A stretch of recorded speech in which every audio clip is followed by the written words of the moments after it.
Bonjour Samantha, Samantha, je suis ravie de te recevoir aujourd'hui. On s'est vu il n'y a pas très longtemps pour un super week-end et je voulais t'inviter pour te présenter à mes auditeurs que je salue. Merci à vous tous d'être présents aujourd'hui.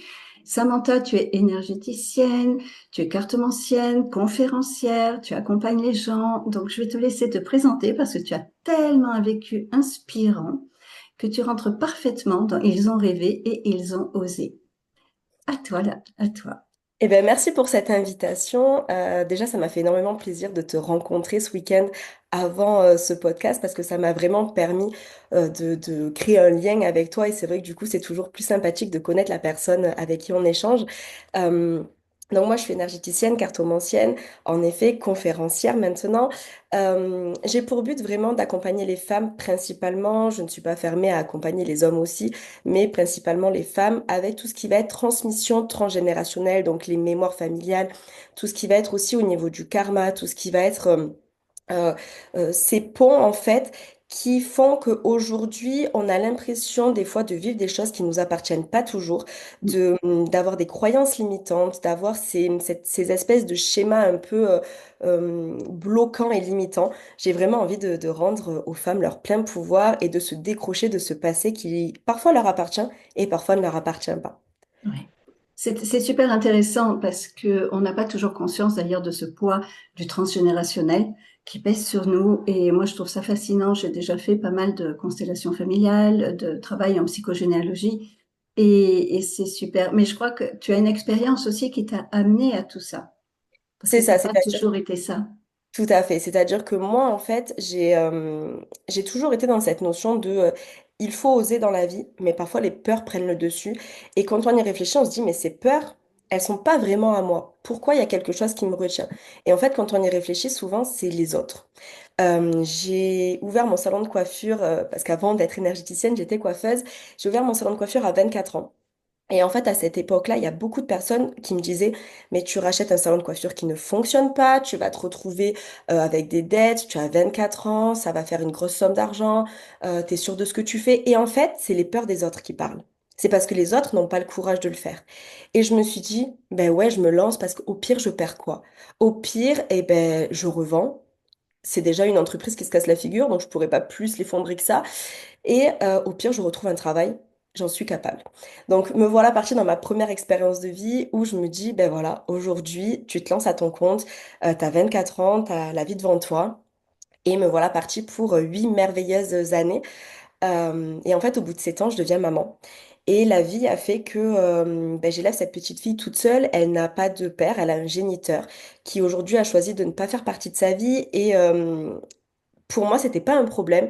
Mais là où s'est présenté un problème, c'était dans la notion de gestion du temps.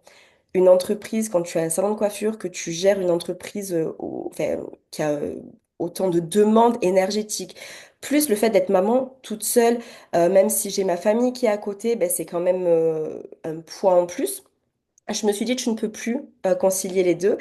Et là, je pense que la première porte, malgré le fait que je tirais déjà les cartes, malgré le fait que j'étais déjà le pied dans l'énergétique, je pense qu'une première porte s'est ouverte où l'univers m'a parlé et m'a dit, en fait, il y a du changement qui va s'opérer.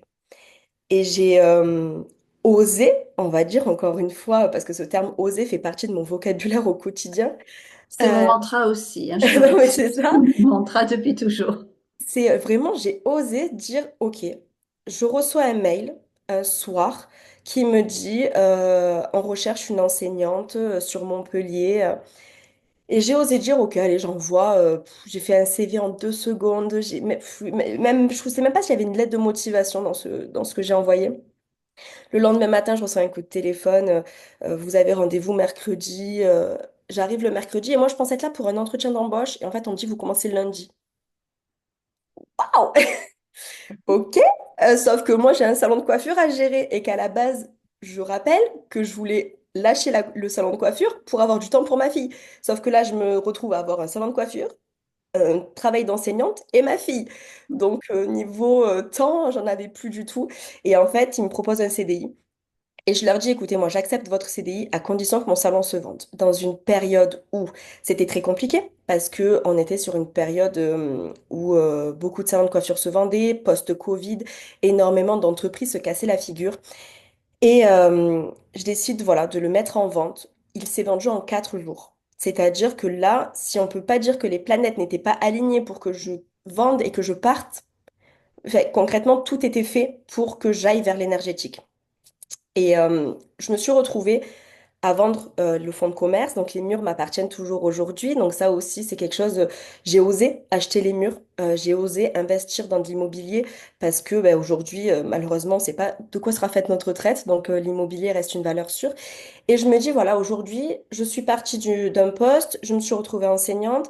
Je me suis rendu compte après 2 ans que l'enseignement, finalement, c'était pas dans mes valeurs, ça ne correspondait pas à ce que je voulais faire. Mais entre-temps, comme je travaillais à mi-temps, ça m'a permis de développer toute la partie énergétique, accompagnement à l'autre. Je me suis aussi formée pour avoir une posture parce que travailler l'énergétique sans aujourd'hui avoir cette posture-là, on peut faire n'importe quoi.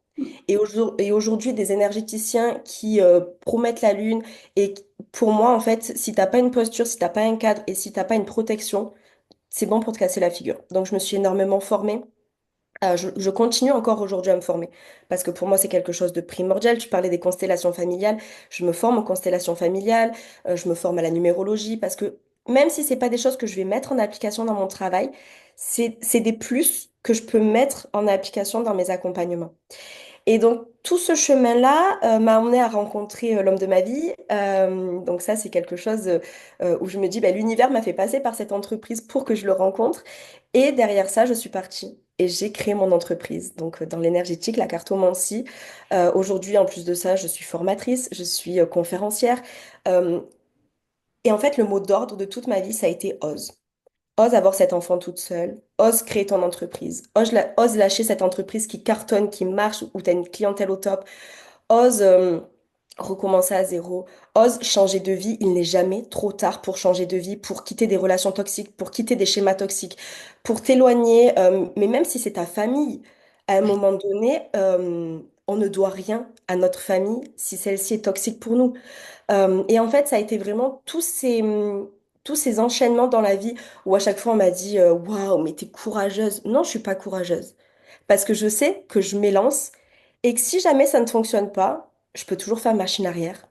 Là, je peux très bien dire ben, si demain ça ne fonctionne plus, je retrouve un travail de coiffeuse, je retrouve un travail dans l'enseignement ou même dans toute autre chose, où je relance une entreprise dans la coiffure. Enfin, j'ai pas de chaîne, personne n'a des chaînes. Les chaînes, on se les crée nous-mêmes, on se les met nous, et en fait, c'est vraiment ça aujourd'hui que j'ai envie de transmettre aux femmes qui m'entourent, qui viennent me voir en consultation ou qui me voient en conférence ou peu importe. C'est vraiment cette notion de tu es libre. Et quand une femme me dit non, mais je ne suis pas libre, c'est parce que tu ne veux pas, ou tu te retiens, ou il y a des peurs en toi qui parlent, et des peurs qui souvent ne sont même pas les tiennes, parce que on t'a dit quand tu étais plus jeune. Non, mais t'es pas assez intelligente pour faire ça, ou t'es pas assez belle pour faire ça. Mais par rapport à quels critères? Et du coup, c'est vraiment ça aujourd'hui que je transmets. C'est cette notion de tu peux toujours rebondir dans la vie. Il faut que tu oses. Et plus tu oses grand, et plus les choses, elles viennent à toi, en fait. Dans ma vie, je me lance pas des défis, je me lance pas des challenges.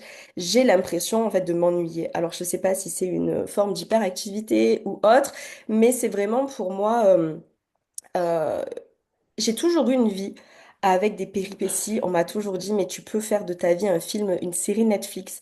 Et en fait, quand ma vie est trop calme, j'ai l'impression que c'est fade. Alors du coup, je vais me relancer des challenges. Et pour moi, cette notion d'oser, elle vient avant tout de... en fait, on n'a qu'une vie. Et on ne sait pas combien de temps dure cette vie.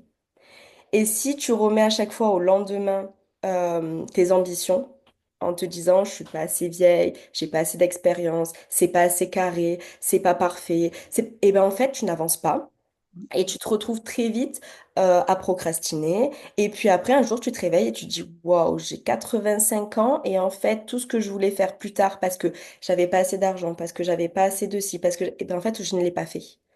Parce qu'après, un jour, tu te dis, ah ben ça, c'est trop tard pour le faire. Ah ben ça, quelqu'un d'autre l'a fait. Ah ben Et en fait, pour moi, la notion d'oser, c'est prendre ta place, même si tout n'est pas parfait, même si tout n'est pas encore là où tu voudrais l'emmener, prends ta place et petit à petit, construis. Mais prends ta place.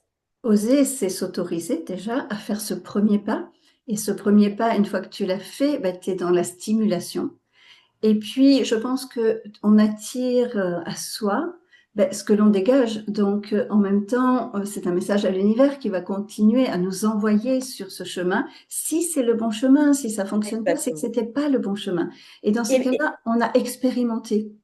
c'est ça. Et même si c'est pas le bon chemin, moi je dis toujours dans la vie, il n'y a pas de mauvais chemin. Non, C'est-à-dire que si c'est un chemin où tu te sens pas à l'aise, où tu sens des difficultés, c'est que tu devais aussi passer par ces difficultés pour réaliser que quelque chose d'autre t'attend, que quelque chose d'autre dans une branche qui est peut-être totalement différente.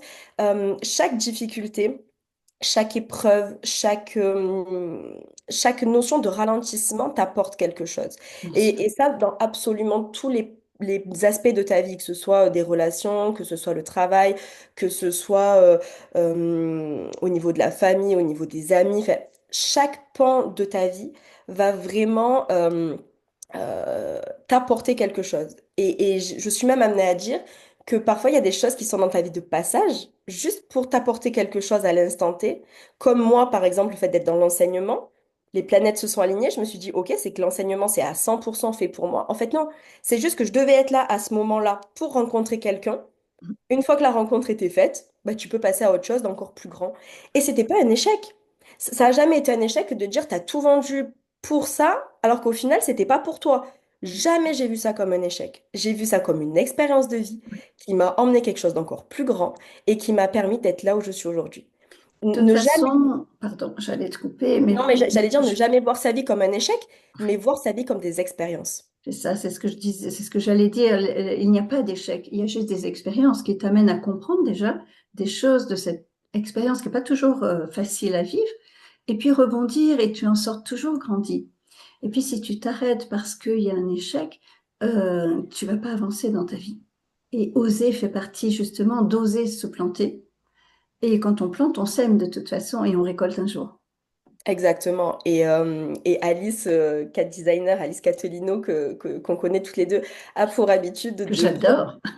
et qui a pour habitude de prendre comme exemple des grands, en fait, qui, à chaque fois, ont fait des demandes et se sont cassés la figure. On refait des demandes et se sont cassés la figure. Et ont mis des années à être reconnus dans leur profession, à être connus, à gagner de l'argent. Mais en fait, c'est des personnes qui se sont présentées à plusieurs banques, qui se sont présentées à plusieurs investisseurs, qui se sont pris plein de refus dans la tête. Et en fait, ils n'ont pas perdu leur leitmotiv et se sont Tout à dit, fait. allez, c'est pas grave, je sais que je vais tomber sur quelqu'un qui va croire en mon projet. Et au final, c'est tous les autres qui n'ont pas cru qui s'en mordent les doigts aujourd'hui. Bien sûr. Et en fait, Bien à chaque sûr. fois qu'elle prend ces exemples-là et qu'elle nous motive avec ça, c'est vrai que je me dis, mais en fait, de toute façon, si c'est pas toi qui le fais, c'est quelqu'un d'autre. Et si à un moment donné, tu baisses les bras, eh ben, quelqu'un d'autre, lui, aura le courage d'aller au bout de ce projet. Donc pourquoi la personne qui a le courage d'aller au bout de ce projet, ce serait pas toi? Voilà. Et même si tu te prends des refus, il y aura toujours quelqu'un qui te suivra et qui se dira, OK, là, maintenant, c'est la bonne idée, c'est le bon moment. Et parfois, si tu te prends des refus, c'est que c'était pas le bon moment et que ça aurait pas marché à hauteur de ce que ça va Oui. marcher par la suite aussi, des fois. Ou ça t'amène à revoir avec des pistes d'amélioration ton projet pour qu'il puisse fonctionner. Tout à fait. Ma mère a pour habitude de me répéter, et je pense que ça aussi, ça a été une motivation dans mon enfance, elle a pour habitude de me répéter, si ce n'est pas pour toi, c'est quelque chose de mieux t'attend derrière. C'est ça. C'est Et, ça. euh, et ça marche pour tout, hein. Je Mm. vais faire les soldes, les chaussures sont pas à ma pointure, c'est que derrière, je vais les avoir encore moins chères ou que je vais trouver autre chose qui va me plaire encore plus. Ça a été le cas pour ma maison, ça a été le cas pour mon salon de coiffure, parce qu'avant d'acheter ce salon de coiffure-là, j'en avais visité un autre où il y avait énormément de travaux qui me coûtaient beaucoup plus d'argent, qui étaient beaucoup plus loin de chez moi.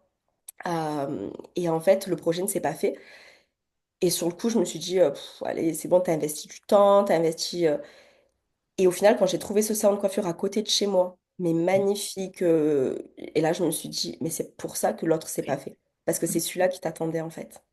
Il y a un adage qui dit c'est un mal pour un bien, et ça, j'en suis convaincue. Moi, alors, quand les choses ne se font pas, oui, bien sûr, j'ai une déception sur l'instant parce que c'est normal, on s'est investi dans quelque chose, mais je me dis c'est pas grave, c'est qu'il y a mieux après. Et c'est très, très souvent le cas. C'est ça. Ça va vraiment avec toute cette boucle-là, de oser, de se faire confiance. Et même si tu n'as pas confiance en toi, je dis pas ça parce que moi, j'étais ultra confiance en moi, parler en public, pas du tout. Très timide, très réservée. Mais à un moment donné, Ben, il te faut prendre cette confiance. Il te faut te dire, t'as pas le choix, quoi. Faut y aller là.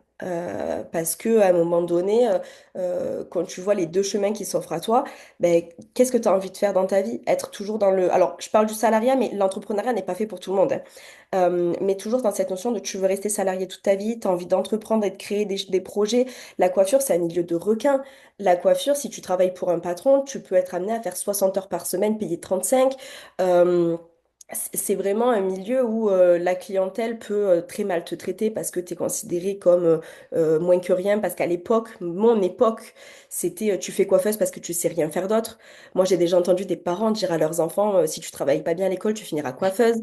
Tout à fait. Et en fait, c'est là où je me suis dit, montre-leur à tous qu'ils ont tort. Même si t'as pas l'impression d'être la meilleure, même si t'as pas l'impression d'être la plus forte, t'as juste envie de te prouver à toi-même que t'es capable. C'est même pas prouver aux autres, déjà c'est se prouver à soi-même. Oui, et puis déjà quand tu as un rêve, parce que oser, c'est génial, c'est ce qu'on vient de faire, mais combien s'interdisent de rêver? Et déjà, c'est ton rêve qui va te donner cette stimulation qui va te permettre d'oser. Et même si tu n'as pas de confiance en toi, tu crois en ton rêve. Et ça te donne l'énergie dont tu as besoin pour oser.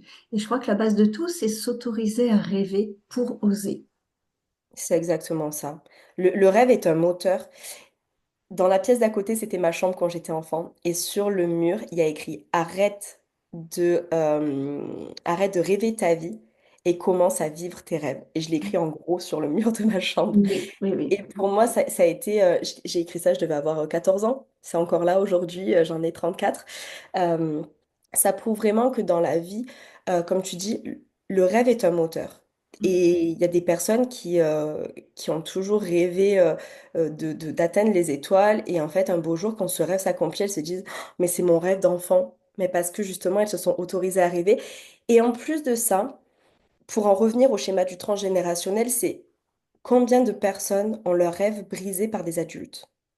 Tu ne seras jamais capable de faire ça. Tu ne pourras pas faire ça. C'est utopique, c'est irréalisable. Euh, il faut arrêter avec ces croyances limitantes. Il faut arrêter de dire à un enfant, tu veux faire astronaute, tu n'y arriveras jamais. Moi, ma fille, elle veut faire astronaute, elle veut faire dentiste, elle veut faire danseuse ballerine, elle veut faire... Rêve, ma fille, rêve. Parce que tes rêves, c'est ce qui va te porter, c'est ce qui va te pousser. Oui. Alors, moi, j'ai vécu une expérience.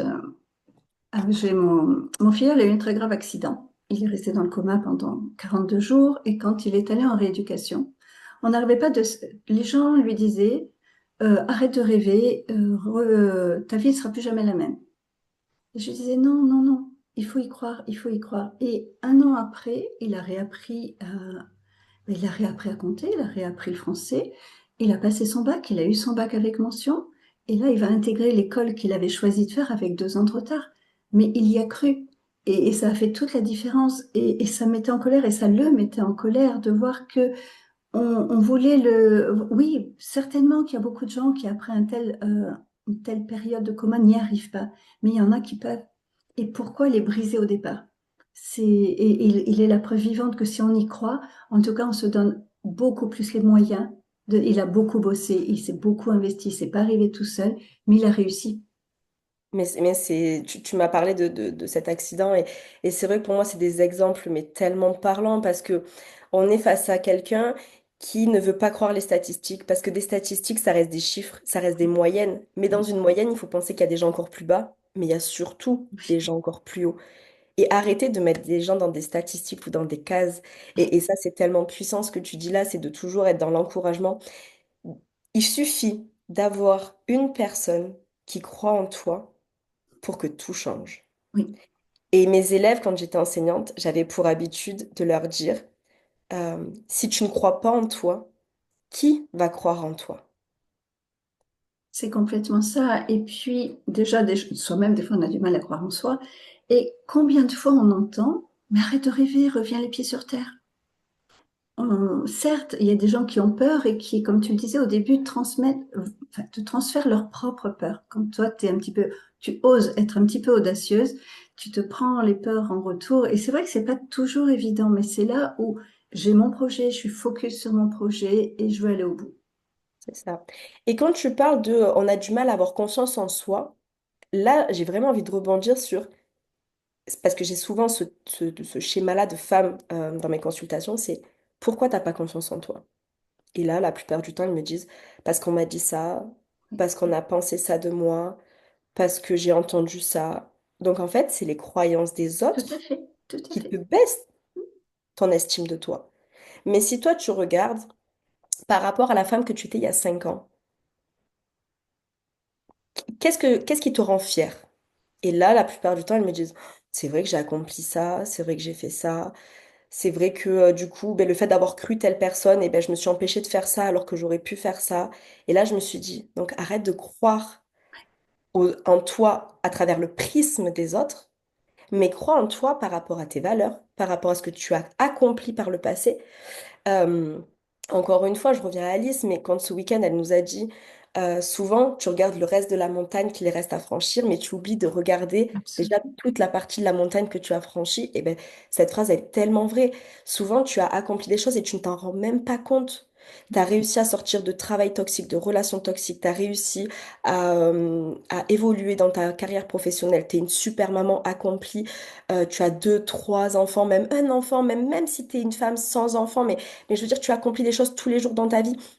Et en fait, cette notion-là de vraiment te dire aujourd'hui, tu oublies parfois que ce que tu fais au quotidien, beaucoup de personnes ne seraient pas capables de le faire. Euh, En fait, ce qui est presque naturel chez quelqu'un, les gens ne se rendent pas compte que c'est vraiment des atouts et c'est vraiment des forces qu'ils ont ou qu'elles ont, mais elles le font tellement spontanément ou parce que la vie a fait que ça devienne naturel qu'elles oublient, moi je vois beaucoup dans mon cabinet, qu'elles oublient que c'est une force en fait et que tout le monde n'a pas cette capacité. Exactement. Moi, je le vois avec mon expérience de vie. Combien de femmes me disent, mais moi, j'aurais pas été capable d'ouvrir mon entreprise aussitôt. J'aurais pas été capable d'être maman solo. J'aurais pas été capable. T'es ultra courageuse. Alors qu'en fait, moi, ça, mais c'est pas du courage, c'est rien dans ma vie. Mais encore une fois, c'est là où je me dis, waouh, c'est une montagne à franchir pour certaines femmes, alors que pour moi, c'est mon quotidien. Et là, vraiment, c'est là où je te rejoins en disant, ben, pour certaines femmes, ce qu'elles accomplissent au quotidien, c'est rien, alors qu'en fait, c'est déjà énorme. Bien sûr. Et c'est être capable aujourd'hui en tant que... Aujourd'hui, j'accompagne les femmes. Je ne veux pas leur ouvrir des portes. Je veux les guider et leur dire, voilà, maintenant tu cherches la clé. Une fois que tu as trouvé la clé, tu cherches la bonne serrure. Une fois que tu as trouvé la serrure, tu ouvres ta porte. Parce que je trouve que c'est comme ça qu'elles vont mieux comprendre où elles doivent aller et surtout qu'elles vont arriver à se décharger de ces schémas qui ne leur appartiennent pas. Si je fais tout le travail, en fait, comme elles n'ont rien fait, il n'y a pas le même impact. Et vraiment, cette notion-là de leur rappeler, de leur dire, mais regarde, aujourd'hui, tu as l'impression de ne pas arriver à changer de travail, par exemple, mais regarde tout ce que tu accomplis au quotidien. Et là, souvent, elles me disent, mais je me rendais pas compte en fait que, ok, ouais, je suis une femme forte. Mais oui, tu es une femme forte. On est toutes à à notre degré, parce qu'on n'a pas tous les mêmes expériences de vie, mais on est tous et toutes des personnes fortes, avec une force. Et c'est être capable de mettre cette force en avant pour oser, justement. Oui, oui, oui, c'est tout à fait ça et c'est passionnant. C'est pour ça que j'ai créé cette rubrique. Ils ont rêvé et ils ont osé pour montrer que c'est possible et pour montrer surtout que c'est pas des personnes qui avaient forcément confiance en elles ou qui avaient des opportunités de rêve pour foncer. Non, non, c'est chacune est partie vraiment avec ses tripes et son rêve pour arriver et des fois essuyer ben, des déceptions pour mieux rebondir. Et c'est ça qui est intéressant. Est-ce que toi, moi j'ai une question, est-ce que toi, ton intuition te guide aussi? Alors, en plus de par mon travail, mon intuition me guide énormément. Je, et je veux remettre l'intuition au cœur de chaque personne parce qu'en fait, notre vie, c'est ça. Ben C'est oui, notre intuition. C'est savoir écouter. Une intuition, c'est pas forcément une voix. C'est pas forcément un flash. C'est pas une intuition, ça peut être cette boule au ventre, ces frissons sur tes bras. Ça peut être cet élan, cet amour, de te dire, waouh, là, ça m'attire. Et là, au contraire, ah non, pas du tout, c'est en train de... Ça me met les frissons, mais les mauvais frissons, pas les frissons de joie. Ton intuition, elle peut se manifester de tellement de façons. Alors moi, aujourd'hui, mon intuition, elle se manifeste de manière très intense, Mais au début, mon intuition, c'était juste comme tout le monde, cette boule au ventre, ou au contraire, cette passion, cet amour, cette joie. Donc l'intuition, elle est vraiment au cœur de tout. Et pour moi, elle est le moteur, en fait. Oui, Edith Lassia disait, je l'ai interviewée il n'y a pas très longtemps, que l'intuition, c'est d'abord le corps, parce que le corps ne ment pas. Et on ne peut pas se tromper. Si on a la boule au ventre, c'est il y a vraiment quelque chose qui nous parle et qui n'est pas sain. Alors que, comme tu le dis, si c'est de l'amour, de l'attirance, l'intuition est bonne. Mais beaucoup de gens se coupent de ça, justement, se coupent de leurs sensations dans leur corps, ne les écoutent pas. Après, il y a le cœur, après, il y a la pensée, mais à la base, tout vient dans le corps. Et c'est dommage de se couper de ça, d'écouter son propre corps, parce que je suis convaincue, comme toi, qu'on a tous de l'intuition. Et qu'après, c'est un muscle qu'on peut entretenir et comme tu le dis, aujourd'hui, c'est naturel pour toi et ça a pris une proportion énorme. Mais à la base, c'était des ressentis plus que des choses palpables. C'est ça. Et j'ai même envie de rebondir sur ce que tu dis là, parce que l'intuition, parfois, on se coupe pas nous-mêmes, mais c'est les autres qui nous coupent. Oh, arrête avec tes idées là. De suite, tu penses du mal des gens, ou de suite, tu veux pas faire ça. Et en fait, non, c'est juste tes tripes. Et comme du coup, les autres te disent, ah, mais c'est bon, fais-moi confiance. Et en fait, du coup, tu vas te couper de ce que toi, tu ressens. Et souvent, tu te dis, ça arrivé combien de fois que tu te dises, oh, si je m'étais écoutée, je ne me serais pas retrouvée dans ce guêpier, dans ce truc. Et, euh, et c'est vraiment là, l'intuition, c'est la base de tout. Et j'ai même envie d'aller plus loin. Quand on me dit, oui, mais toi, tu as un don. Pour moi, c'est pas un don. Pour moi, c'est l'écoute de soi, l'écoute de ses ressentis, de ses intuitions, l'écoute de ses énergies, l'ouverture aux autres. Ce que je fais, tout le monde est capable de le faire. C'est un apprentissage, c'est un travail, c'est une connexion à soi et à l'invisible. Et on est tous faits d'énergie. Quand on voit des raz-de-marée, des tsunamis, qu'on voit les animaux qui quittent les lieux en avance, quand on voit les oiseaux qui s'en vont, quand on voit ils ont fait confiance à leur intuition, ils ont fait confiance à leurs énergies, à l'énergie de la Terre, et on est tous en capacité de faire ça. Il y a des fois où tu te dis, tiens, je vais traîner un peu plus avant de prendre la route aujourd'hui, et paf, t'arrives, il y avait un accident de la route. Et du coup, c'est ça, c'est vraiment cette notion de se dire, recommencer à s'écouter, c'est vraiment la puissance de quelque chose de encore plus grand.